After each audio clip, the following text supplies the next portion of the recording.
Hey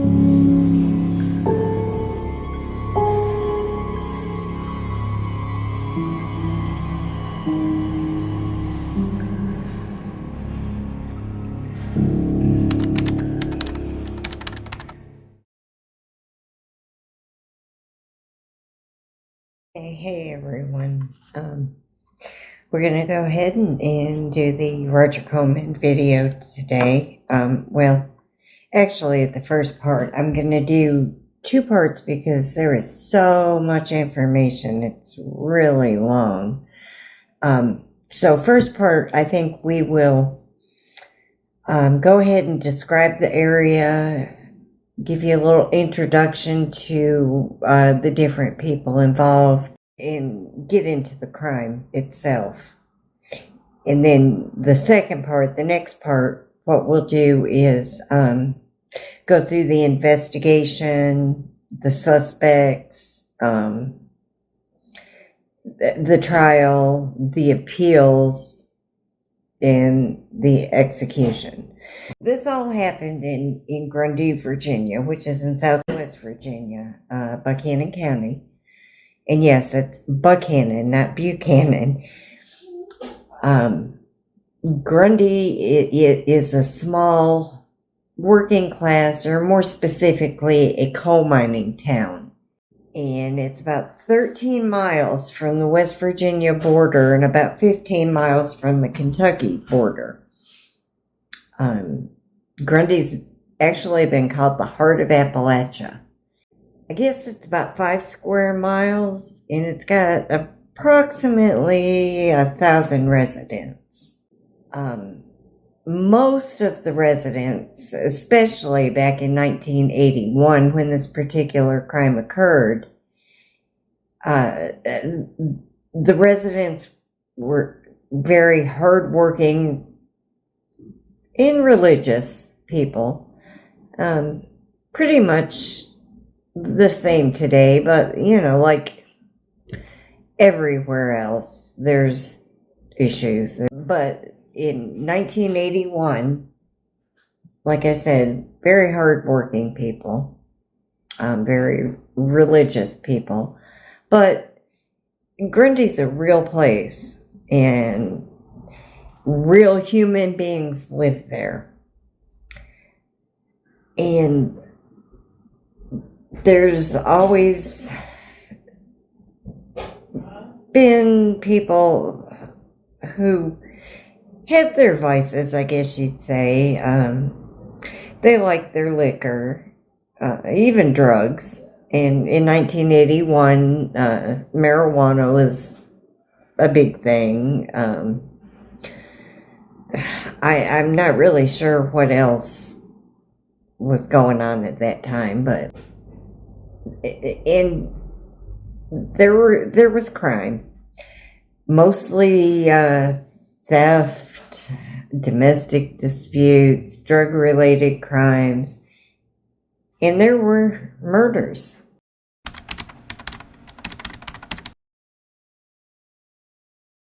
Now we're going to get into the victim, Wanda Faye McCoy. Wanda was born Wanda Faye Thompson, and she was born on November 5th, 1981. She was not born in Grundy. She was born in a really, really small town. Grundy's a small town, but this was a really small town, about 12 miles outside of Grundy, and it was called Home Creek. And she was the second youngest of 16 children, which were 8 boys and 8 girls. And her father was a hardworking coal miner, like so many others.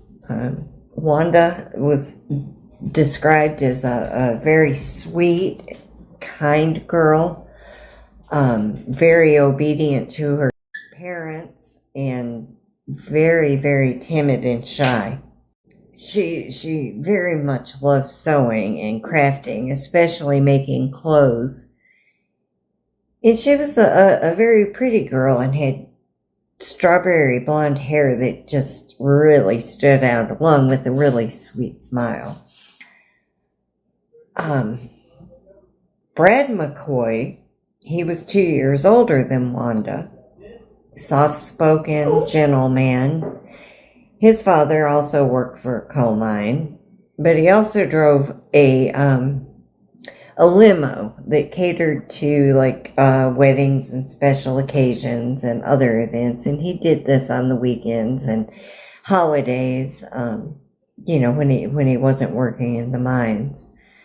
So Brad attended Grundy Senior High School, just as Wanda did, but he was a couple years ahead. Brad was kind of friendly with Wanda's older sister, Lydia. They worked together at the local grocery store, the Piggly Wiggly. It's no longer here, but I do remember it. Brad had actually had somewhat of a crush on Lydia, but after meeting Wanda, he simply had eyes for no one else. And he graduated, and they began dating at that time. So Brad graduated from Grundy Senior High School on June 13th, 1978, and just 3 days later, he began working at the United Coal Company. Brad and Wanda were just infatuated with each other. Major case of puppy love. They really wanted to get married. He didn't want to wait, and both sets of parents were happy with the match. They really didn't have a lot of objection. So Wanda's parents gave consent for them to be married, even though Wanda was only 16. And they got married July of 1978. They were married at the Grundy Baptist Church, where Brad's family attended. They rented a little house on just outside of the town of Grundy on Slate Creek, in a little subdivision, I guess you would say, called Long Bottom. And it's, like I said, just outside of Grundy, just east of Grundy. And the house that they were able to rent was just about 500 feet from Brad's parents' house. And Wanda had originally planned to return to school in the fall, start her junior year. But she was really enjoying being a homemaker. She was loving just being home, taking care of her house and her husband, and also, enjoying her sewing and her crafting. And she just decided to stay home and drop out of school, which was okay because Brad's salary allowed them to live a very comfortable life. And they got along with all their neighbors. Everyone that knew them just thought they were a perfect match. Then we have Roger Keith Coleman. So Roger, he was born in Georgia.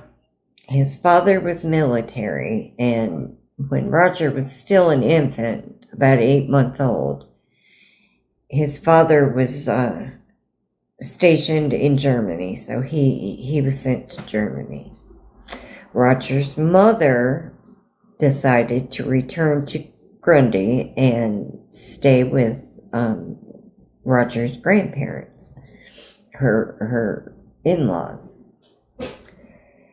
That lasted about 4 months. She didn't seem to be very happy with the situation, so she left and went to Michigan.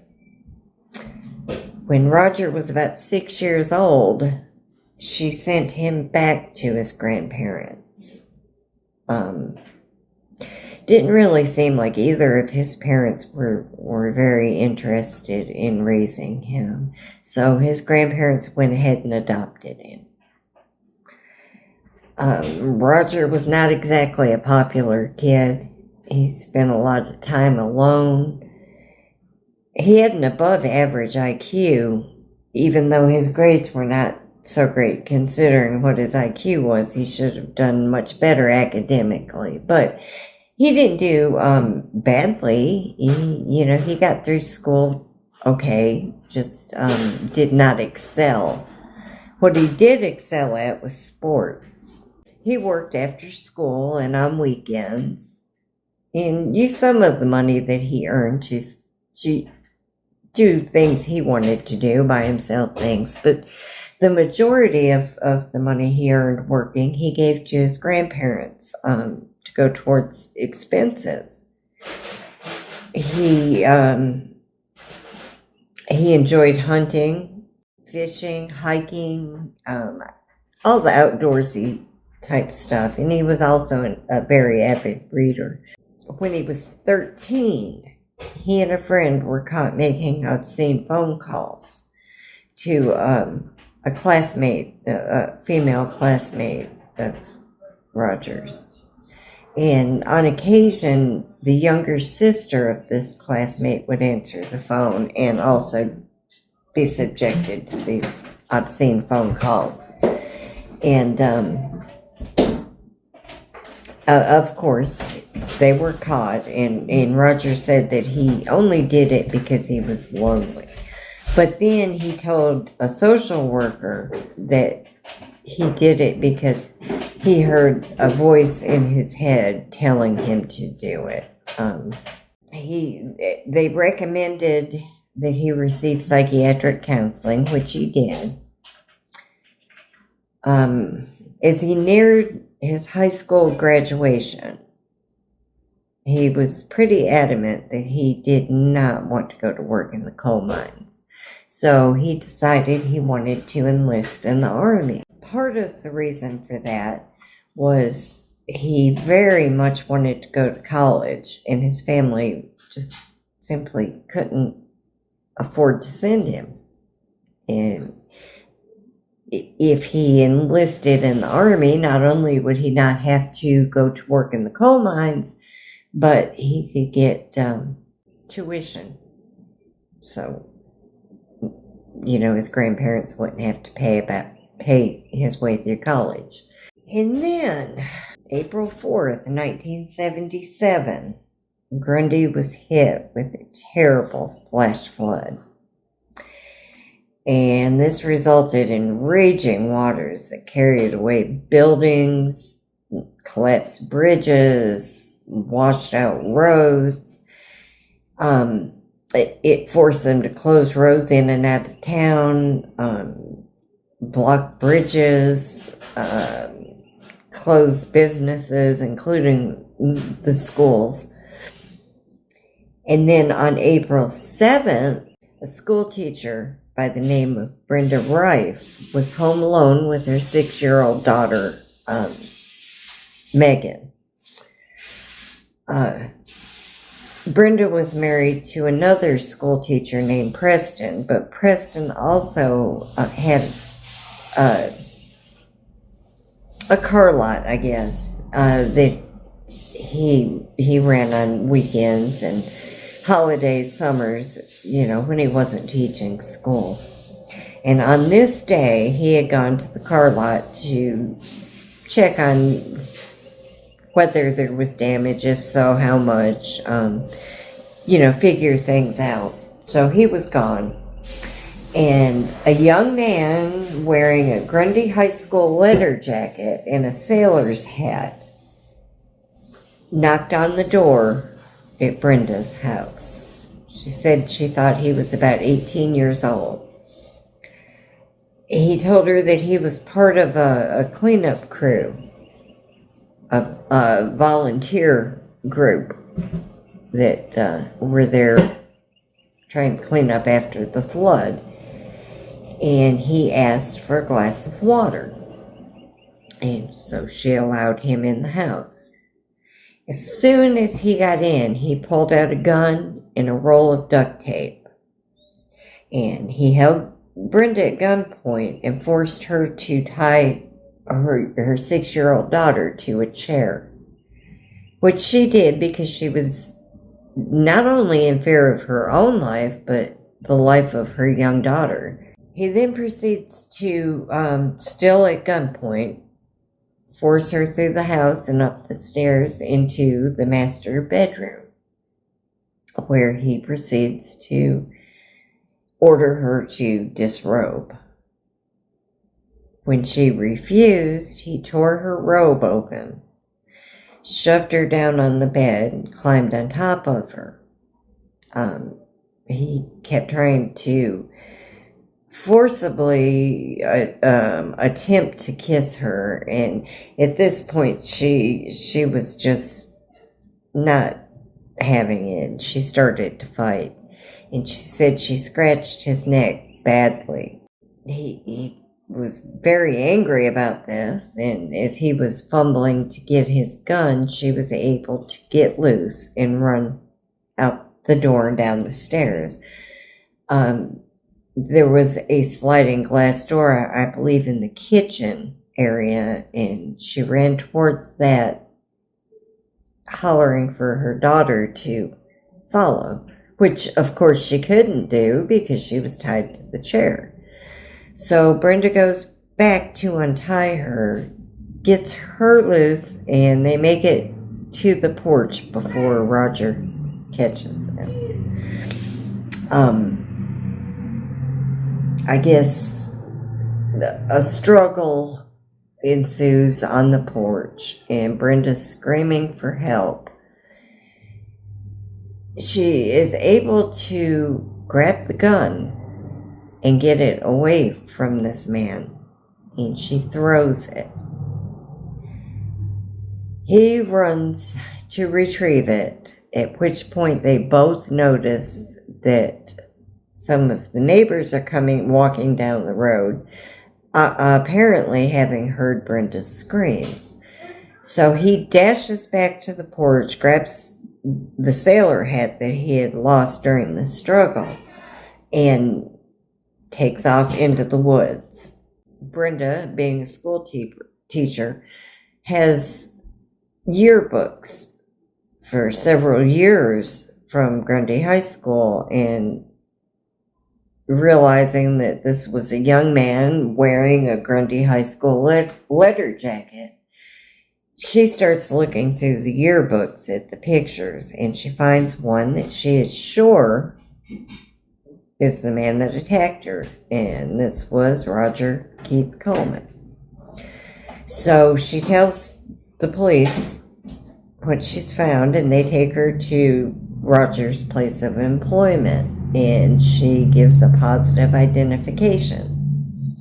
Now, Roger, of course, denies being involved, and he does have 2 witnesses, the Grundy High School superintendent and his daughter, and they place him at the high school up until 10:30 that morning. Now, Brenda said her attacker arrived at her home between 10 and 10:15 a.m. And besides the time discrepancy, there were no scratches on Roger's neck or anywhere else. But Brenda was certain that this was the man who attacked her. So Roger was arrested and he was charged with attempted rape. He was released on bail. He continued attending school and graduates on June 17th, 1977. On July 29th, he was found guilty on the attempted rape charge and sentenced to 3 years in prison. In the meantime, the Army cancels his enlistment. So Roger serves 20 months of his 3-year sentence, and he's released on March 30th, 1979. And by April, he's doing exactly what he desperately did not want to do, work in the mines. That summer of 1979, he meets Trish Thompson. Trish was Wanda McCoy's younger sister.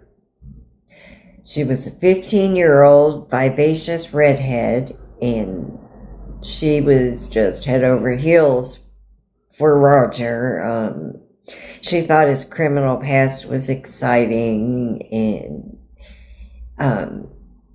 he might be a little dangerous, and young girls are attracted to the bad boys. That's normal. But she also found him to be thoughtful and intelligent, and they became pretty serious very quickly and decided that they wanted to be married. Well, Trisha's parents, even though they supported Wanda marrying early, was not so eager for Trish to do the same thing. They begged her to wait at least until she finished high school. But Trish was determined, and eventually her parents gave her consent, and they were married. Trish and Roger were married on August 8, 1980. Now, Trish and Wanda, they were very close, and they spent a lot of time together, so naturally their husbands became friends too. And then on January 12th, 1981, another incident occurs in Grundy.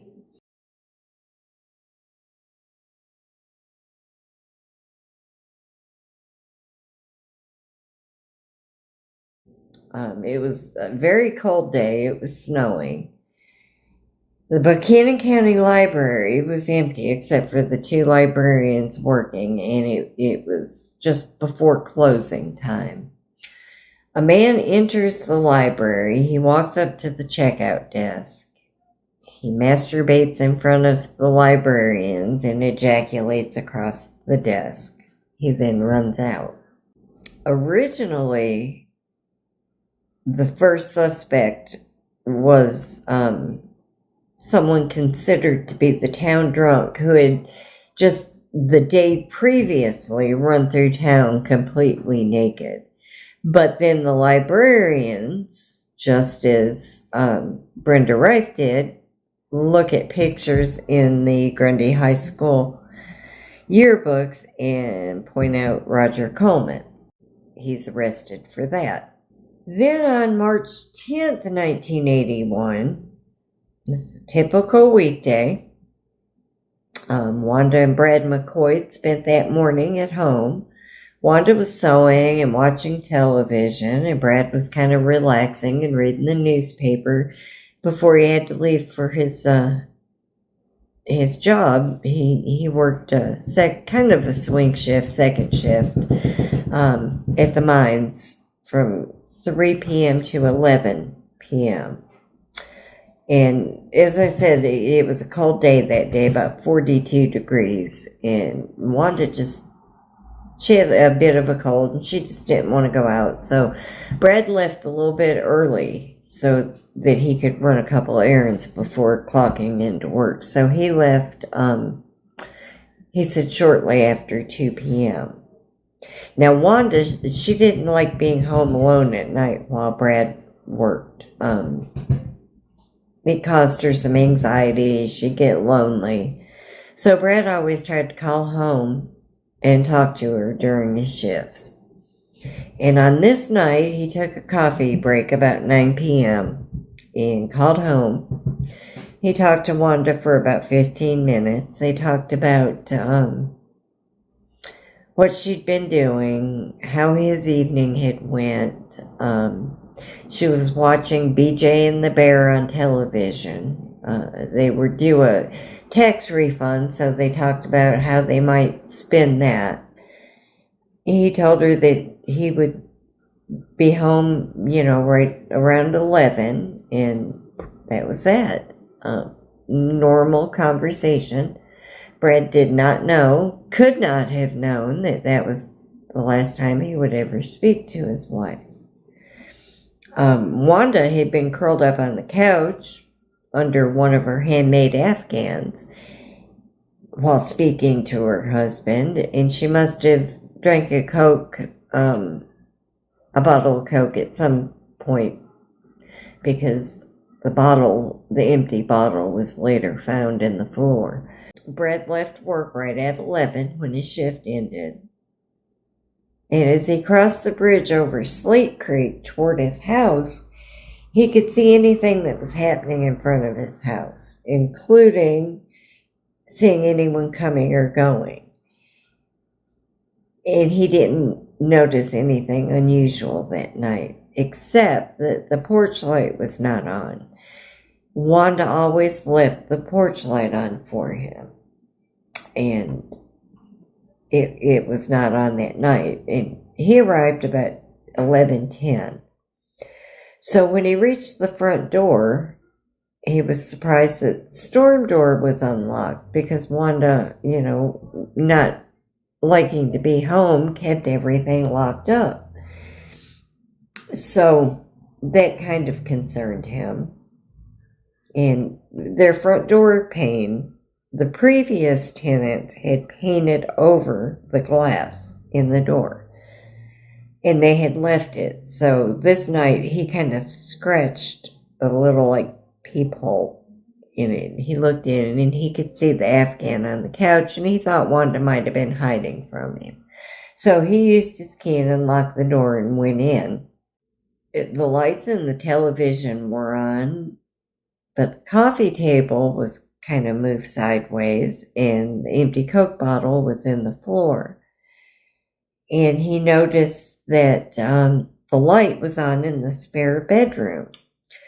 So he goes to the spare bedroom and he sees his young wife, only 19 years old, on the floor. She's lying on her back with her arms over her head, her legs spread straight out, hair covering her face, her sweater and bra pushed up around her neck, socks still on, panties around her left ankle, and there's a pool of blood around her, and blood still oozing from underneath the sweater around her neck.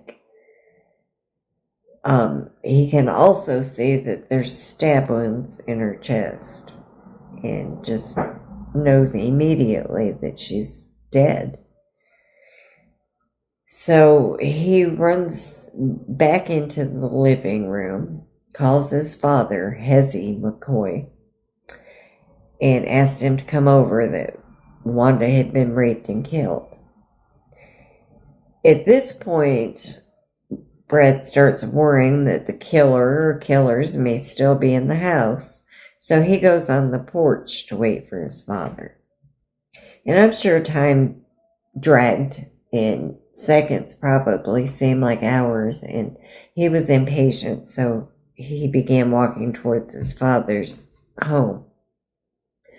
His father is, at this point, backing out of the driveway. He sees his son, sees what a state he's in, goes back into his home, grabs his gun, and calls the sheriff's office.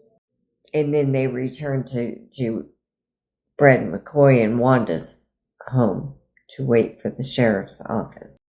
So I think at this point we're going to stop. Anything you want to add or ask, please put it in the comments, and we'll see you next time.